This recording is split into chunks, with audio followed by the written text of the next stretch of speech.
أهلا بكم. أهلا بكل مشاهدي قناة مباشر مع حنفي، وحكاية جديدة من حكايات مستخبية. حكايات تحمل بين جوانبها أسرار عميقة، حكايات بتقابلنا كل يوم في كل شارع، داخل كل بيت، خلف كل باب، وعيون تخفي أسرارها، أسرار ستكشف وأخرى ستبقى طي الكتمان. حكايات مستخبية مع حنفي السيد. أكتر حاجة الواحد بيخاف منها إنه يعرض نفسه للقسم. عشان كده في المحكمة لما بيقف الواحد قدام القاضي ويقول له قول والله العظيم أقول الحق، الكلمة دي كبيرة قوي، كبيرة قوي. يمكن احنا بينا وبين بعضنا نقول والله يا أخي كذاب، والله ما حصل، ويبقى حصل، وبنخلي الكلمة دي دارجة على لساننا للأسف. لكن لما ندخل المحكمة ونقف قدام القاضي ويقول قول والله العظيم أقول الحق، الواحد بيترعش. شهادة حق. اللي بيخوفنا أكتر من القسم ده، ومفيش حاجة أكتر من ربنا، واحد بيقول لك والله العظيم تقسم بالله. لكن إحنا عندنا حاجة غريبة أوي، إن إحنا بنخاف. يعني ممكن نقول والله كذب، والله ما حصل، ويبقى حصل. لكن لما نيجي نجيب المصحف نخاف نحلف، نخاف نحط ايدنا على المصحف، رغم ان اللي خلق المصحف هو ربنا. ممكن نحلف كذب، والله ما خدتش الكشكول، والله ما جيت عند الكتاب، والله ما خدت فلوس من المحفظه، والله ما جيت عند حاجتك، ونبقى واخدين. لكن لو جبنا المصحف وقلنا للست احلفي، لو جوزها جه قال لها احلفي انت ما خدتيش فلوس من المحفظه، تقول له ما احلفش، تخاف. اكتر حاجه عشان كده لما نيجي في اي قعده ونجيب المصحف، الواحد بيخاف ياخده. ليه؟ في وقت الإحراج ممكن الواحد راجل قدام في قعدة ومراته بتقول عليه ده ضربني بالقلم وقال لي أبوك على أبو اللي جابك، الراجل ما حصلش، تقول له احلف على المصحف قدام الناس. من الإحراج ومن الكسوف، ايه احلف، هات المصحف احلف. يجي واحد لا ليه ولا عليه يجي مطلع المصحف من جيبه. طب ليه؟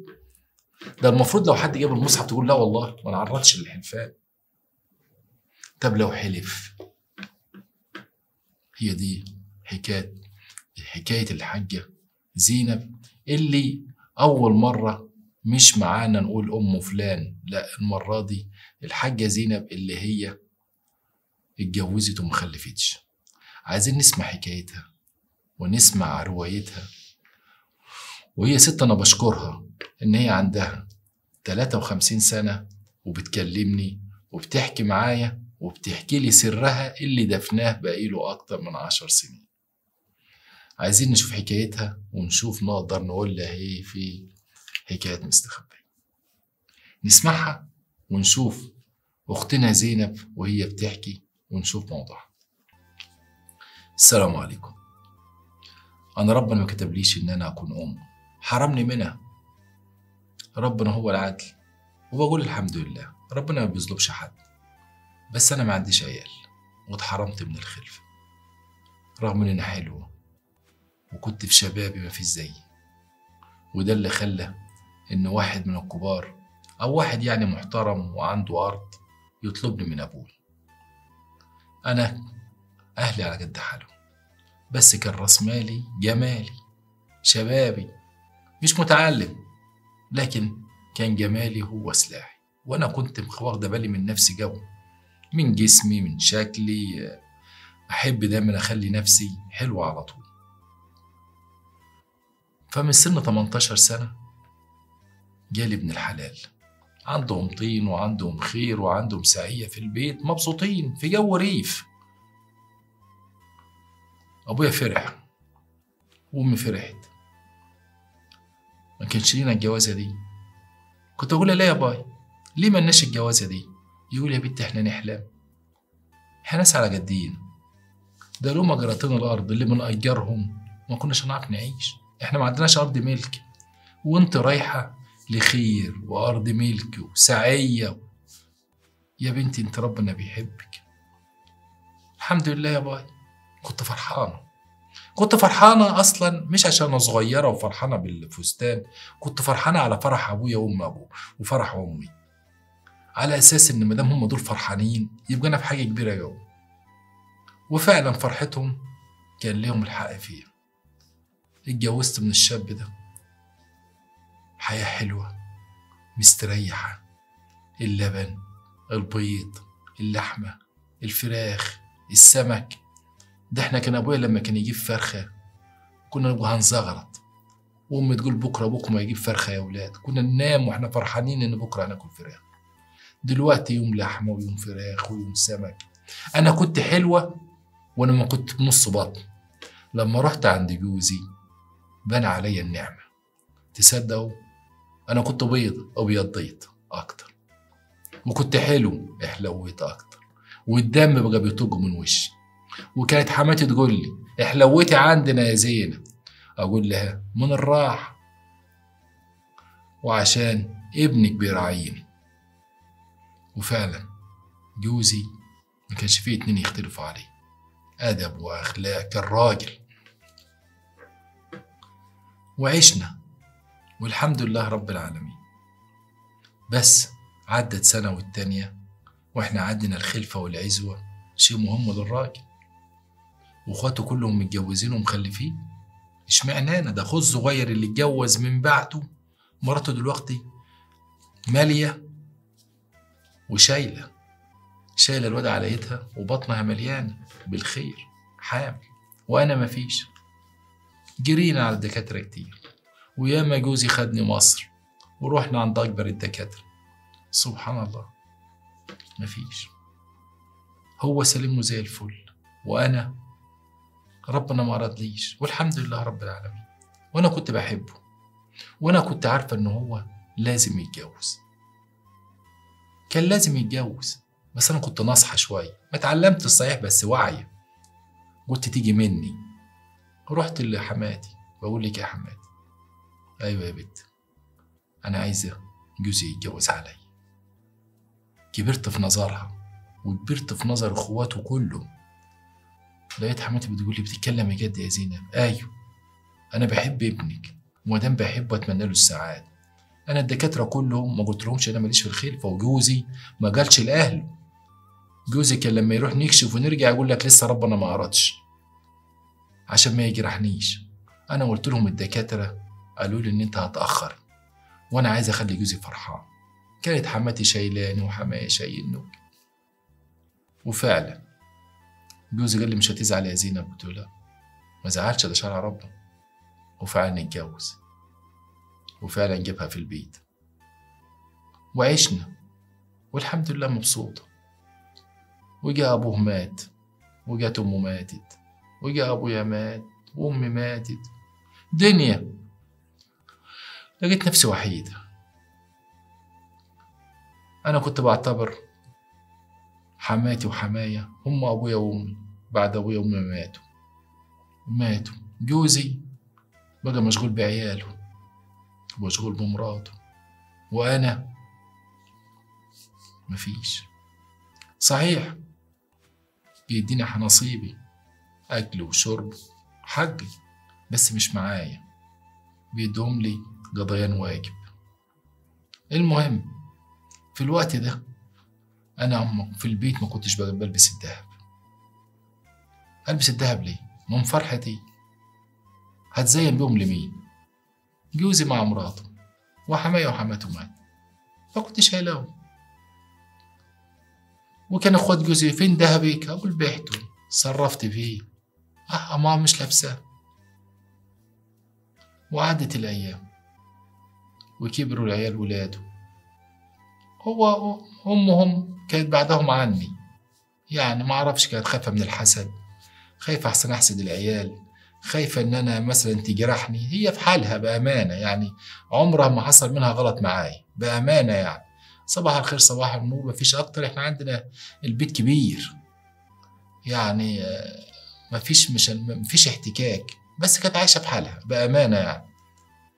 المهم جوزي الله بقى يرحمه، مره واحده من غير مرض ومن غير اي حاجه صحيت الصبح لقيتهم بيصوتوا جوه البيت. الله حصل، قاعده صحت مراته لقيته جنبيها ميت. لا كده لا كده، ما كانش يكمل 48 سنة 49 سنة مات. الله اعلم بقى، هي كانت عاطيه له حاجه، مش عايز اظلم حد، هو في دار الحج واحنا عايشين في الدنيا. الله اعلم كان يعني اللي بيقولوا عليها منشطات اللي لانه كانت صحته حلوه، الله يرحمه توفى. جينا انا كنت جاي لان انا الخير كتير وانا نصيبي الحمد لله ممكن اخد ارض واخد ورث جوزي، ما كان وارث من ابوه خير كتير. فوجئت ان انا نصيبي لما جه اخواته كلام فاضي، كلام فاضي. يا جماعه قالوا انت اصل هو ليه زوجه تانية وليه ولاد،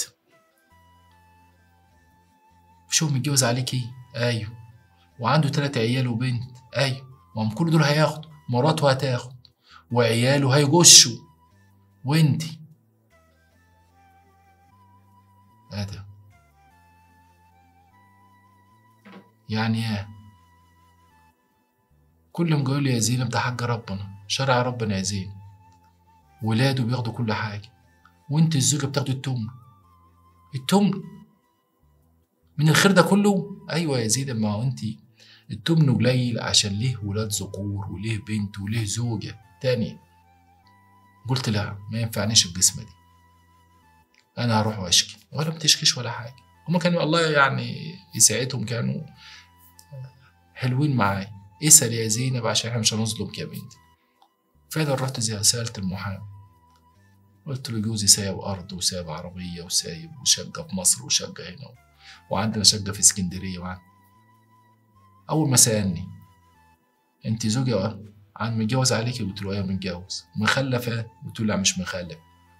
طب مراته التانية؟ قلت له ايوه مخلف، صبيان وبنات. قال لي يا حاج ما هو ده نصيبك. خدتكم في الكلام. هو الله يرحمه لما كنت انا زوجة اولى كان فلوسه وكل حاجه في الخزنه عندي انا في اوضته، كل حاجه كانت معايا، كانت في الاوضه عندي. ما هو ده المقعد الكبير او الاوضه الكبيره اللي انا اتجوزت فيها، وكان كل حاجه هناك، ما شالش حاجه من عندي. قلت لا ما ينفعش الكلام ده، ما ينفعش. والخزنه اللي عندنا بالمفتاح، والمفتاح بيرميه تحت الخزنه. هو يعني شاب صغير مات في عز شباب، فتحت الخزنه لقيت كام رزمة فلوس كده ملهاش طالع، يعني مش هقول مثلا 100,000 ولا 200,000، كلام فاضي. خدته وقلت يعني انا ولاده هياخدوا كل حاجه، انا مش هاخد حاجه. جه الناس ايه يا زينب؟ قلت لهم ايوه عندكم حق. طيب يا حبيبي. بيقسم. قلت لهم استنى، ايه عايزه ذهبي؟ ذهبي يا زينب؟ ذهبي؟ شبكتي. شبكتك؟ ويا فين شبكة؟ حد خد منك الفلوس؟ ذهبك؟ ايوه جوزي الله يرحمه. جوزك خد ذهبك؟ هو جوزك كان محتاج ليك يا زينب؟ ايوه كان في مره كده قال معيش سيوله حلفت عليه ياخد الذهب. يعني بيعك الذهب وما جاش طلب منا احنا اخواته اللي عايشين معاه؟ ايوه. لا يا زينب الكلام ده مش مظبوط. انتوا مش كنتوا بتسالوني على الذهب فين ذهب، وكل واحد ممكن يسال مراته. مش كنتوا بتسالوني على الذهب اقول بعته؟ ايوه يا زينب فعلا انتوا كنتوا بتقولي كده، بس احنا كنا بنقول انت بعتيه وساعدتي اهلك. لا انا اهلي مش شحاتين يا حبيبتي، احنا ما قلناش شحاتين. انت لما قلت بعتي ذهبك ما جاش في بالنا ابدا ان انت تبيعي ذهبك عشان تديه لجوزك. انا ما بعتش الذهب، جوزي اخوكم هو اللي خده. مراته التانية جت ما حصلش. لو كان قال لي، قلت له لا ده قبل ما تيجي انت، قبل ما يتجوزك. يا بنتي ازاي الكلام ده؟ اخونا الله يرحمه كان لا يمكن يبيع ذهبك، كان يجي ياخد منا ده لو اتزنق اصلا، واتزنق كيف وكل حاجه تحتيه والفلوس معاه. طب والخزنه؟ قلت له الخزنه ما فيهاش حاجه اهي، المفتاح اهو. ازاي يا بنتي؟ ده كان في فوق ال 200,000. انا هسرقكم؟ راحوا جابوا عمامي اقعدوا مع زينب وعجلوها. الخزنه كان فيها فلوس والذهب بتاعها. قلت لعمامي لا، الخزنه ما كانش فيها فلوس، وانا عمري ما مد ايدي على فلوس جوزي، والذهب انا كنت عاطيهوله. وعمامي يجوا معايا لما قلت لهم يا جماعه ده ما طلعليش من الميراث غير كلام فاضي، مراته وعياله والصبيان وبنته خدوا كل حاجه، انا هطلع شلتي من البيض. فعمامي صعب عليهم حالي، يعني محرومه من العيال وجوزها ماتها وهي لسه صغيره وكمان هيحرموها، خليها خد قرشين ولا بتاع زي بعض. فعمامي قالوا لا، بنتنا ما تكدبش، وما دام قالت ما خدتش فلوس والذهب انا كنا فاكرين، وصراحه ام عمي قالوا كده، احنا كنا فاكرين ان ام زينب كانت بتقول لها يا بنتي الذهب فين؟ قالت خدوا جوزي يفك زنق. اخوات جوزي قالوا خلاص احلف على مصحف، احلفي ان انت لا اخدت فلوس من الخزنه ولا فتحت الخزنه ولا اخدت، وان جوزي خد منك الذهب.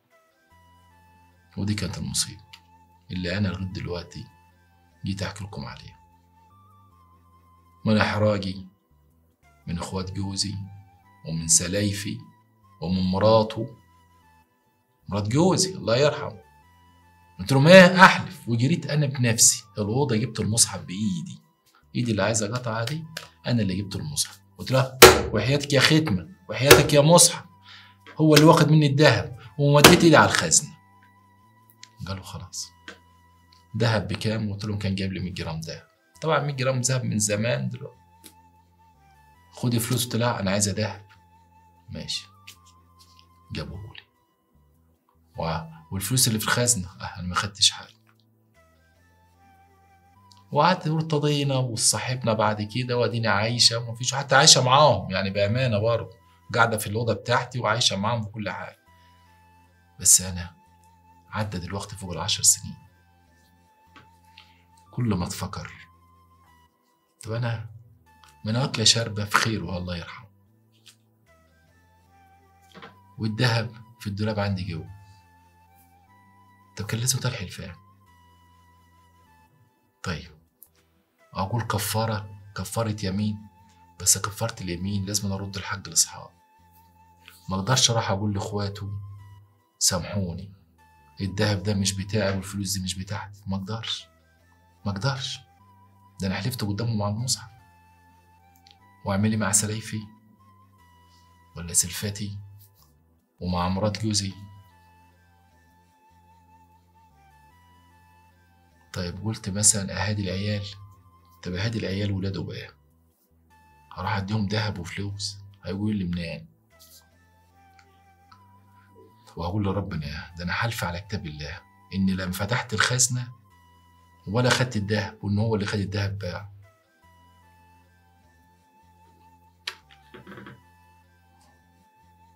بقيت بصلي واقول يا رب سامحني، حلفان المصحف كتير وخايف ان المصحف يقع مني، يقع فيا، يجي لي شلل ولا اعمى ولا وتبقى مصيبه. وعايز ابرأ نفسي من المصيبه اللي انا وجعت نفسي فيها. كنت لسه صغير وكنت فرحانه ان يجيبوا لي دهب وفرحانه بالفلوس، بس لما كبرت والزمن خدني اقول يا ربنا حلفت على المصحف كده. طب اصلح غلطتي كيف؟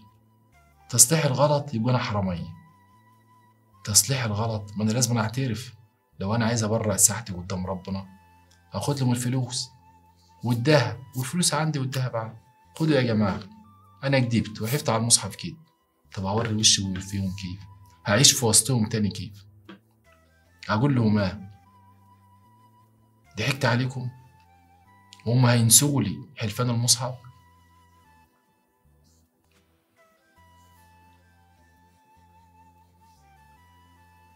صعب على الواحد يا جماعه يحلف على المصحف، اصعب حاجه تحلف كده انك تحط ايدك على الختمه الشريفه او على القران او على المصحف وتحط ايدك كده وتحلف، دي مصيبه كبيره، مصيبه كبيره. عايز اروح اسال شيخ في الجامع هتفضح، لان البلد كلها عارفه ان انا حلفت على المصحف، ومش محتاج ان انا اسال شيخ، ده مش من حقي، دهب القديم هو اللي من حقي، لكن دهب الجديد اللي هم جابوه لي مش من حقي، والفلوس اللي انا خدتها مش من حقي. قلت اتزكى بيهم، كانت فلوسي، ده فلوس ولاده ومراته فعلا لها نصيب، ومش عارف. حكايتي دي والله بتعذبني، ومفيش مره اصلي غير اقول يا رب سامحني يا رب سامحني يا رب. هم مش محتاجين، يعني مراته الحمد لله رب العالمين وولاده بسم الله ما شاء الله كبروا دلوقتي بقوا رجاله، مش محتاجين. بس انا خايفه من الحلفان اللي انا حلفته. قلت اكلمكم انتوا في حكايه مستخبيه. دي قصه زينب اللي ربنا حرمها من نعمه، من اجمل نعمه في الدنيا، نعمه الاولاد. بس هي غلطت، وفي وقت زنقه وضيقه لما لقت ان هي ما ورثتش حاجه تستاهل حلفت كده. طيب تعمل ايه في حكايتها المستخبيه دي؟ بس نقول حلول تكون فعلا ممكن تطبيقها يا جماعه، يعني نقول كلام ينفع نطبقه رسمي. يعني ما ينفعش نقول لها خد الذهب وخد الفلوس وروح يقول له، ده عايشه في وسطيهم، دي فضيحه. طب نفكر مع بعضينا وكل واحد يحط نفسه مكان زينب، يا ترى تعمل ايه؟ دي كانت النهارده حكايتنا المستخبيه. بكره لو في العمر بقيه من نفس المكان وفي نفس الساعه والاوان هتبقى معانا حكايه تاني، وبرضه حكايه مستخبيه.